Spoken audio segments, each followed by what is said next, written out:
சிம்ம ராசி அன்பர்களுக்கு உண்டான லட்சுமி கடாட்சம் செல்வ செழிப்பு அதிகரிக்கக்கூடிய வழிவகைகள் என்ன? கூட குபேரத்தில் சிம்ம ராசிக்காரங்கன்னா முதல்ல பார்த்திங்கன்னா தைரியம் இருக்கும், தலைமை பண்பு, முதல்ல எதையும் சாதிக்க முடியும்னு ஒரு நம்பிக்கை உள்ளவங்க சிம்ம ராசிக்காரங்க. இறங்கி செய்கிற விஷயங்கள் பார்த்தீங்கன்னா பாகியஸ்தானம் 9ஆம் வீடான செவ்வாய். பாதகத்தை விட்டுருங்க, பாதகம் அது வேற ஒரு விஷயத்துக்கு வரும். பாக்கியம் பாக்கியம் அந்த அந்தளவுக்கு இவங்களுக்கு ஒரு விஷயம் அதை நிச்சயமாக அவங்க செஞ்சுட்டு இருந்தாங்க. அப்போ அந்தளவுக்கு வலிமையாக இருக்கும்.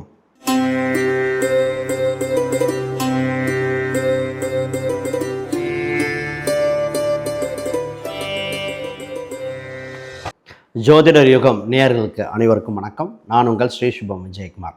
இன்றைக்கி பார்த்தீங்கன்னா சிம்ம ராசி அன்பர்களுக்கு உண்டான லட்சுமி கடாட்சம் செல்வ செழிப்பு அதிகரிக்கக்கூடிய வழிவகைகள் என்ன? கூட குபேர சம்பத்து.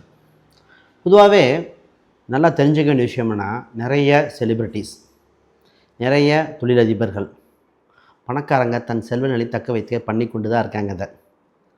அதை அவங்க ஜாதக ரீதியாக பார்த்துன்னு எடுக்கிறாங்க. பட் பொது பரிகாரமாக இருக்குது, இதெல்லாம் என்ன பழிக்க போகுது என்ன அப்படின்னு உதாசீனப்படுத்தினவங்க அப்படியே தான் இருக்காங்க.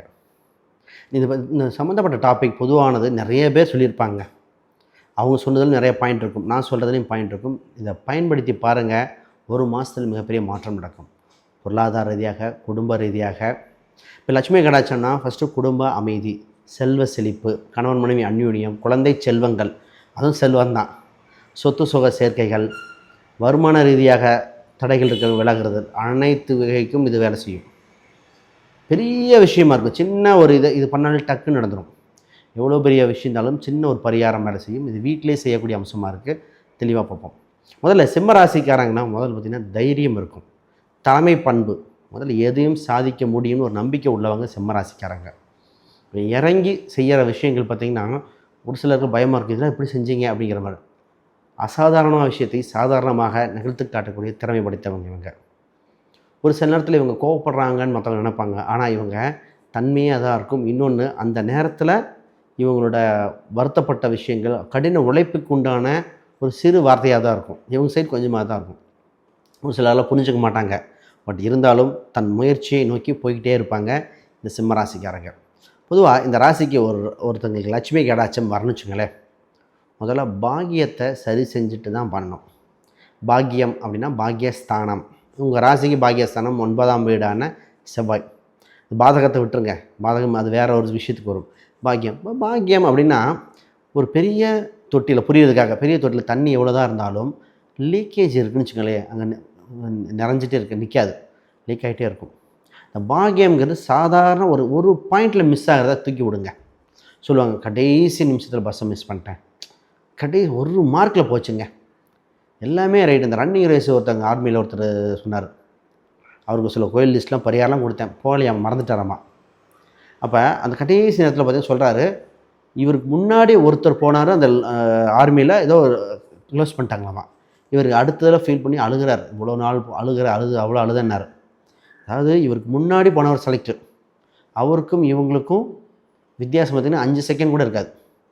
கரெக்டாக அதோட முடியுது. ரைட். அப்போ அதுக்கப்புறம் செலக்ட் ஆகிட்டார், திருப்பி நெக்ஸ்ட்டு பேட்சில் செலக்ட் ஆகிட்டாருன்னு வைங்க. சொல்கிறேன், அப்போ எந்த அளவுக்கு கை தூக்கி விடும், அதுதான் பாக்கியம். பொதுவாக செவ்வாய் அப்படிங்கிற அந்த கிரகம் உங்கள் ராசிக்கு ஏதோ ஒரு வகையில் வலுப்படுத்தி கொண்டே ஆகணும். அதை செய்யும் பொழுது ஒரு வெற்றி வகை சூடும். இப்போ செவ்வாய் அப்படிங்கிறாலே காப்பார் குறிக்கும், தாமரத்தை குறிக்கும், முருகர் வழிபாடை குறிக்கும். இது தகப்பன் சாமி. பொதுவாகவே பாக்கியத்தை அதிகரிக்க பிரணவ மந்திரத்தை பயன்படுத்த உங்களுக்கு அந்த பாக்கியஸ்தானத்தை அதிகரிக்கும். ராஜ அலங்காரம் உள்ள முருகன், பழனியாக இருக்கலாம், ராஜ அலங்காரம் உள்ள முருகனாக இருக்கலாம். அப்படின்னா தேரை பார்த்தணும், தங்கத்தேர். அந்த ராஜ அலங்காரம் ஒரு போர் சம்மந்தப்பட்டதில் முன்னாடி நிற்கக்கூடிய முருகர் வழிபாடு. இந்த இடத்துல கணவன் மனைவியாக இருக்கக்கூடாது, அதையும் புரிஞ்சுக்கணும். வள்ளி தெய்வானைங்கிறது வேற, தனித்து இருக்கணும். அது தலைமை பொறுப்பாக நிற்கிற மாதிரி இருக்கிற முருகர், வேல் மயில் அதோடு இருக்கிற ஒரு தனித்து இருக்கிற முருகர் மாதிரி இருந்தால் கூட பெட்டர். அப்படி இருக்கிற வழிபாடு செய்ய இவங்களுக்கு பாக்கியஸ்தானம் ஆக்டிவேட் ஆயிரும். அப்படி இல்லை நேராக பெண் தெய்வம் தான் சார் கும்பிடுவேன்னா பகவதி மாதிரி போய்க்கணும். பகவதி அம்சம், மலை மேல் உள்ள தெய்வமாக இருக்கலாம், வேறு மொழி இருக்க பகவதி அம்மன், இதை பண்ணிட்டேன். ஃபஸ்ட்டு பாக்கியம். ரைட். இப்போ போவோம். ரெண்டாவது, ஒரு ஜாதகத்தில் ஒரு ராசிக்கு எப்பவுமே 2ஆம் இடம் மற்றும் 11ஆம் இடம் முக்கியங்க. 2 தான் கையிருப்பு, பணம், குடும்பம், வாக்கு, தன் நேத்திரம், தன் குடும்ப சூழ்நிலை, கையிருப்பு பணத்தை 11 அனைத்தும் லாபம். பொதுவாக அவங்களுக்கு ரெண்டுமே பார்த்திங்கன்னா புதன் அப்படிங்கிற கிரகம் வருது. நான் நிறைய பேர்த்துக்கு இந்த சிம்மராசிக்கு பொதுவாகவே கொடுத்ததுன்னா சங்கு அபிஷேகம், சங்கு பூஜை, சங்கு அபிஷேகம் பண்ணிக்கங்க. வீட்டிலே சங்கு வச்சு வழிபாடு செய்ய நிச்சயம் மிகப்பெரிய யோகத்தை கொடுக்கும். அந்த காலத்தில் பார்த்திங்கன்னா நிலவு கதவு கீழே சங்கு வச்சுருப்பாங்க. பழைய காலத்து ஆட்களுக்கெல்லாம் தெரியும், கேட்டு பாருங்கள். இந்த புதுசாக இருக்கிறவங்களுக்கு தெரியாது. அது ரிஷபராசிக்கும் வைப்பாங்க, எதுக்கு வைப்பாங்க. நிலவு கதவு கீழே சங்கு வச்சு பூஜை பண்ணி வழிபாடு செஞ்சவங்க பல பேர் பெரிய நிலைமையில் இருக்காங்க. அது நல்ல விஷயத்தை மட்டும் உள்ள அலோவ் பண்ணும். சரி, நம்ம சங்கு வீட்டில் வச்சு உங்கள் ராசிக்கு சங்கு வச்சு பூஜை பண்ணும்போது நல்லாயிருக்கும். ரெண்டாவது, உங்களுக்கு பெருமாள் கோயில், சிவன் மற்றும் பெருமாள் இரண்டும் கலந்திருக்கிற கோயில். இப்போ நடராஜர் கோயில் பண்ணின்னு வச்சுக்கோங்க, சிதம்பரம் நடராஜர். அங்கே தெல்லையப்பனையும் பார்க்கலாம், இடது பக்கம் திரும்பினா பெருமாளையும் பார்க்கலாம், படுத்துக்கிட்டு இருப்பார். இந்த மாதிரி சிவா விஷ்ணு டெம்பிள் 2 பேர் இருக்கிற மாதிரி கோயில்கள். சங்கரன் கோயில், சங்கரநாராயணன், சங்கரன் மற்றும் நாராயணன் பாதி பாதி ரூபமாக இருக்கிறது. அந்த மாதிரி கோயில்கள், அந்த மாதிரி விஷயம் ரெண்டும் கலந்துருக்க ஹரியும் விஷ்ணும் ஒன்று அப்படிங்கிற மாதிரி 2 கலந்த ஒரு கடவுள் வழிபாடு உங்களுக்கு மிகுந்த யோகத்தை கொடுத்தே தீரும். இந்த சிம்மராசிக்கு பொருளாதாரத்தை தன்னிறைவேற்ற இருக்கும். ரைட். துளசி மாலை அணிந்துக்கிறது மிகுந்த யோகத்தை கொடுக்கும். சரி, பொதுவாகவே ஒரு சில பொருட்கள் இருக்குங்க, அதையும் சொல்லிடுறேன். பொதுவாக லட்சுமி கடாட்சம் அதிகரிக்கும் பார்த்தீங்கன்னா வெத்தலை பாக்கில் இருக்கும். மஞ்சள், உப்பு, பச்சை கற்பூரம், ஏலக்காய், துளசி, நெல்லிக்காய், பால், தயிர், மோர், வெண்ணெய், இது சம்மந்தப்பட்ட அனைத்துலேயுமே லட்சுமி கடாட்சம் உண்டு. இதை அடிக்கடி நம்ம பயன்படுத்திக்கும் போது, முக்கியமான நேரத்தில் பயன்படுத்திட்டு இருக்கும்போது நல்லாயிருக்கும். ஒரு பால் தெரிஞ்சாலே நமக்கு தெரிஞ்சிடும் அன்றைக்கி ஏதோ ஒரு செலவு வரப்போகுதுரா, அதுலேருந்து ஒரு 3 நாளில் தெரிஞ்சிடும் ஒரு பெரிய செலவு இருக்குது அப்படின்னு. பொதுவாகவே பால் தயிரை வேஸ்ட் பண்ணக்கூடாது. இது ரைட். தண்ணிக்கும் குபேர செல்வம் இது இருக்குது.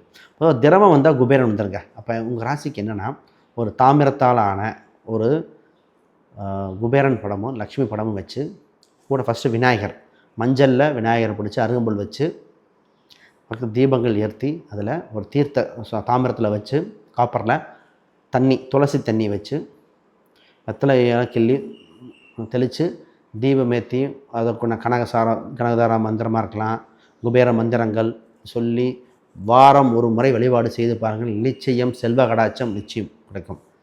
இந்த கூரையை பிச்சுட்டு கொடுக்குமாங்களே, இன்றைக்கெல்லாம் காங்கிரீட் ஆயிடுச்சு. கூரையை பிச்சுட்டு கொடுக்குறதுக்கு நம்ம புரிஞ்சிக்க வேண்டிய தன்மைன்னா அந்தளவுக்கு ஆப்பர்ச்சுனிட்டி, நமக்கு அந்தளவுக்கு ஆப்பர்ச்சுனிட்டி கொடுக்கும்.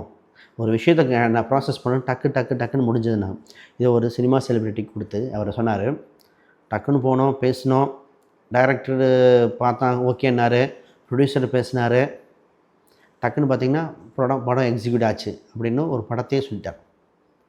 ரிலீஸுக்கு வெயிட்டிங். அப்போ அவர் சொன்னது நான் போய் பார்த்து பேசினது பார்த்திங்கன்னா ஜஸ்ட் 1 hour, 1 hourல படம் கம்ப்ளீட் ஆகி டப்பிங் முடிஞ்சிருக்கு அப்படிங்கிறார். பிடிச்சிக்க அந்த படம் ரிலீஸ் ஆகட்டும், அந்த பேர் டைட்டில் என்ன வைக்கிறாங்கன்னு தெரியல, மாற்றிட்டே இருக்காங்க. அப்போ அந்தளவுக்கு இவங்களுக்கு ஒரு விஷயம் அதை நிச்சயமாக அவங்க செஞ்சுட்டு இருந்தாங்க. அப்போ அந்தளவுக்கு வலிமையாக இருக்கும். பொதுவாகவே வீட்டில் ஒரு கேஷ் பாக்ஸில் பணம் வைக்கிற இடத்துல பச்சை கற்பூரம், ஏலக்காய், கிராம்பு, ஒரு பட்டை இதை வச்சு அது கூட துணியில் கட்டி அந்த இடத்துல பணத்தை சேர்த்து வச்சுட்டு வாங்க. சிறுக சேர்க்குற பெருமளவு மழை போல் சேர்ந்து நிற்குங்கிறது மாற்றுக்கருத்தே கிடையாது. அந்தளவுக்கு சேர்ந்துடும். பணத்தை கவர்ந்து இழுத்துட்ருக்குங்க. முக்கியமாகுது. வெத்தலை கொடி வீட்டில் வச்சு வளர்க்கலாம், ரொம்ப முக்கியம். வெத்தலை, துளசி மாடமாக இருக்கலாம். துளசி மாடம் ஒரு சில வைக்க முடியல, வெத்தலை செடி வைக்கலாம். இப்போ வெத்தலை செடிங்கிறது துளசி மாடம் கூட யோசிப்போம். பால்கனி இதெல்லாம் பார்க்கும்போது அப்பார்ட்மெண்ட்லேயே பார்த்திங்கன்னா துளசி வைக்கிறதுக்கு போல் துளசியும் வச்சுருக்காங்க, வெத்தலை கொடியும் வச்சுருக்காங்க. இது நிச்சயமாக ஒரு தேவர்கள் வசியம் செய்யும். தேவர்கள் வெத்தலை நுனியில் மகாலட்சுமி அம்சம் இருக்குது, அதையும் பாருங்கள். இப்போ கடவுள் வழிபாடு வைக்கும்போது வெத்தலை பாக்கோடு வச்சு வழிபாடு பண்ணணும் அந்தளவுக்கு.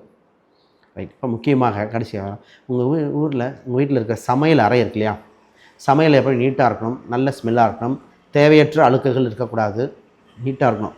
அது சுக்கரனோட அம்சம். எப்போவுமே நான் போனோடனே வாஸ்து போகும்போது அடுப்பு இதெல்லாம் பார்க்கும்போது தெரிஞ்சிடும். அந்த அடுப்படி பார்க்கும்போது தெரிஞ்சிடும் வீட்டில் இருக்கிற எப்படி இருக்குது அப்படின்னு தெரிஞ்சிடும்.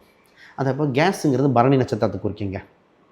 அது பார்த்திங்கன்னா அது சுக்கரனோட நட்சத்திரம். அந்த அதை வச்சுட்டு எங்கள் வீட்டில் செல்வ செழிப்பு இப்படி இருக்குது, கணவன் மனை அந்யூன்யம் இருக்குது. அப்போ அதையும் பண்ணணும். பொதுவாகவே கடாட்சம் கணவன் மனை அந்யூன்யம், குழந்தை செல்வங்கள், பொருளாதார சிறப்பு, இது அனைத்தும் வழிவகைகள் செய்யக்கூடியது. இது லக்ன ரீதியாக பார்த்து எடுத்தோம். தசாபுத்தி மற்ற அம்சங்கள் மற்ற அனைத்து பிளானட்டும் காம்பினேஷன் பார்க்கும்போது இன்னும் சிறப்பாக இருக்கும்.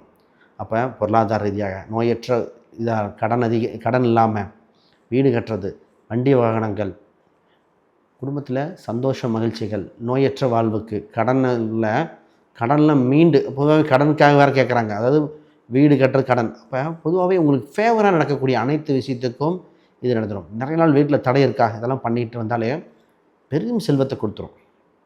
அந்தளவுக்கு இது கொடுக்கக்கூடிய அமைப்பு உண்டு. ரைட், அந்த மாதிரி பார்க்கணுன்னா தொடர்பு கொள்ளுங்கள். இது தவிர சின்ன சின்ன சந்தேகங்கள்லாம் வீடியோக்களை கமெண்ட் பண்ணுங்கள். சரி, அனைவருக்கும் வணக்கம், வாழ்த்துக்கள்.